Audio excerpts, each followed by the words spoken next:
O Senhor esteja convosco. Ele está no meio de nós. Proclamação do Evangelho de Jesus Cristo segundo João. Glória a vós, Senhor. Deus amou tanto o mundo que deu o seu Filho unigênito, para que não morra todo o que nele crer, mas tenha a vida eterna. De fato, Deus não enviou o seu Filho ao mundo para condenar o mundo, mas para que o mundo seja salvo por ele. Quem nele crê não é condenado, mas quem não crê já está condenado, porque não acreditou no nome do Filho unigênito. Ora, o julgamento é este: a luz veio ao mundo, mas os homens preferiram as trevas à luz, porque suas ações eram más. Quem pratica o mal odeia a luz e não se aproxima da luz, para que suas ações não sejam denunciadas.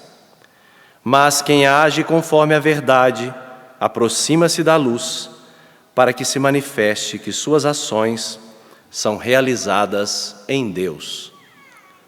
Palavra da salvação. Glória a vós, Senhor.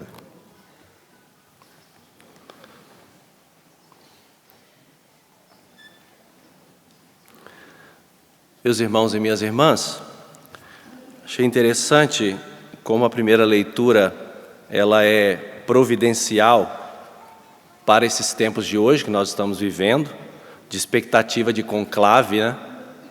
Porque o texto do livro dos Atos dos Apóstolos disse que os apóstolos estavam também num conclave, mas um conclave forçado, né? Estavam presos, às chaves, na cadeia. Mas ali experimentaram a assistência do alto.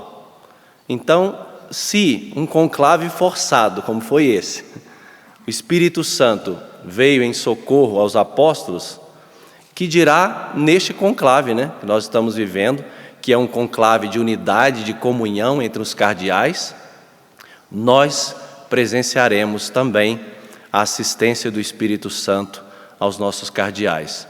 Então, acalmemos o nosso coração, não nos fixemos em especulações que a mídia secular fica fazendo o tempo todo, mas voltemos o nosso coração para Deus na intercessão e numa confiança profunda, que é o Espírito Santo que conduz a Igreja de Jesus Cristo. A nós, por exemplo, cabe abrir-nos a esta verdade que é a verdade mais importante do cristianismo, que está no início do Evangelho que eu acabei de proclamar. Deus amou tanto o mundo que deu o seu Filho unigênito. Esta é a verdade mais importante que nós precisamos deixar calar em nosso coração para que a nossa vida seja norteada por esta verdade. Quando o Papa Francisco ele escreveu aquela bula do Ano Santo Extraordinário da Misericórdia, naquela bula que ele escreveu, ele dizia justamente isso, que a primeira verdade da Igreja é o amor de Cristo. A primeira verdade da Igreja é o amor de Cristo. A Igreja foi constituída para anunciar esse amor. É claro que todas as outras realidades, elas vêm em consequência disso, de um coração que se encontra com o amor de Cristo, que se encontra com esse amor misericordioso, esse amor que supera os nossos limites. E como é difícil para nós reconhecer-nos amados, né? Como nós temos dificuldade em nos deixar ser amados. Como nós temos dificuldade de imaginar que alguém se sacrificou por nós. É constrangedor, às vezes, né? Quando nós experimentamos, na realidade humana, alguém que se preocupa conosco, alguém que pensa em nós, alguém que se sacrifica por nós. Na nossa dimensão humana, como é constrangedor quando alguém manifesta o seu amor por nós. Nós temos essa dificuldade, porque o mesmo texto de São João, ele diz que muitas vezes os homens preferiram as trevas. A gente tem essa mania de preferir aquilo que é o lado ruim da nossa pessoa humana. Nós temos mais facilidade para nos tornar pessimistas, negativos. Temos mais facilidade para sentirmos culpa daquilo que nós fazemos, dos pecados que cometemos. Nos desvalorizamos com muita facilidade. Basta nós percebermos muitas vezes as nossas confissões escrupulosas que fazemos. Nós temos essa dificuldade. Por isso que a igreja compreendeu que era necessário ser porta-voz desta verdade. Deus nos amou. Deus nos amou a tal ponto de dar o seu Filho único. O texto aqui, ele traduz uma palavra em grego que é monogenes, quer dizer o exclusivo, o único deste tipo. Ou seja, não há um outro amor igual a este. Não há uma outra forma de amor, de entrega igual a esta entrega. O amor de Deus é um amor exclusivo, incomparável, sem medidas. Embora nós tenhamos alguns referenciais sobre esta terra do amor, mas o amor de Deus ninguém supera. O que Deus fez por mim e por você, que celebramos há poucos dias atrás, a sua entrega total na cruz, a sua paixão, morte e ressurreição, não há amor que se compare a este amor. É uma manifestação escandalosa do amor de Deus. Quando recentemente, no final do ano passado, o Papa Francisco escreveu a sua carta encíclica Ele nos amou, para falar do amor humano e divino do coração de Jesus, nesta carta encíclica, o Papa Francisco cita o Papa Bento XVI, quando disse o seguinte, num dos seus ângelos: do horizonte infinito do seu amor, Deus quis entrar nos limites da história e da condição humana. Assumiu um corpo e um coração, de modo que nós possamos contemplar e encontrar o infinito no finito, o mistério invisível e inefável no coração humano de Jesus, o Nazareno.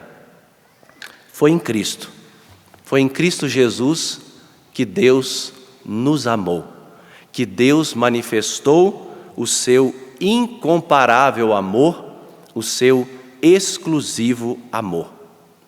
E como eu disse, essa verdade ela precisa sair daqui e descer para o nosso coração. Porque do contrário, nós não teremos força, não teremos disposição, não teremos motivação de seguir o Senhor até as últimas consequências.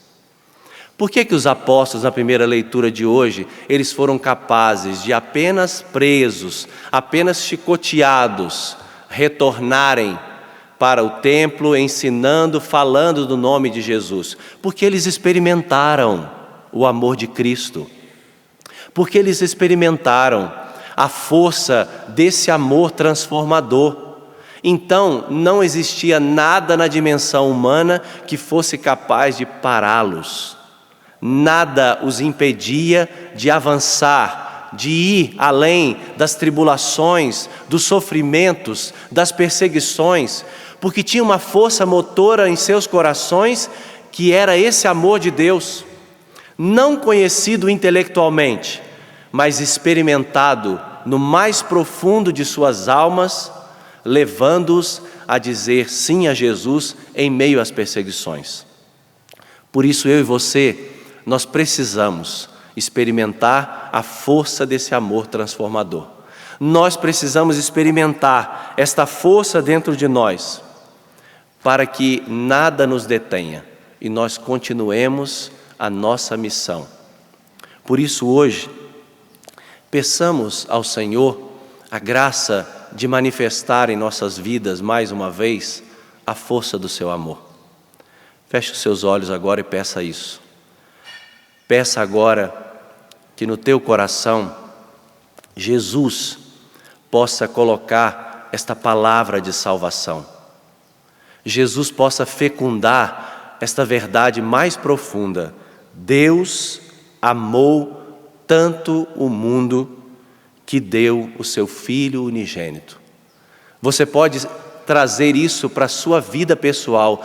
Deus me amou tanto que me deu o seu Filho unigênito, para que eu não morra, mas eu tenha a vida eterna, para que eu permaneça fiel a nosso Senhor em meio às tribulações, às dificuldades, às lutas do meu dia a dia. Eu não volte atrás. Dá-nos, Senhor, esta graça, nós te pedimos. Neste tempo em que a igreja vive esta expectativa saudável para o anúncio do próximo Papa, dá-nos um coração que ame o Senhor acima de tudo. Um coração que ame a tua igreja, um coração que ame os teus preceitos, para que o mundo creia que nós somos os teus discípulos. Nós te pedimos isso, nosso Senhor e nosso Deus. Glória ao Pai, ao Filho e ao Espírito Santo, como era no princípio, agora e sempre.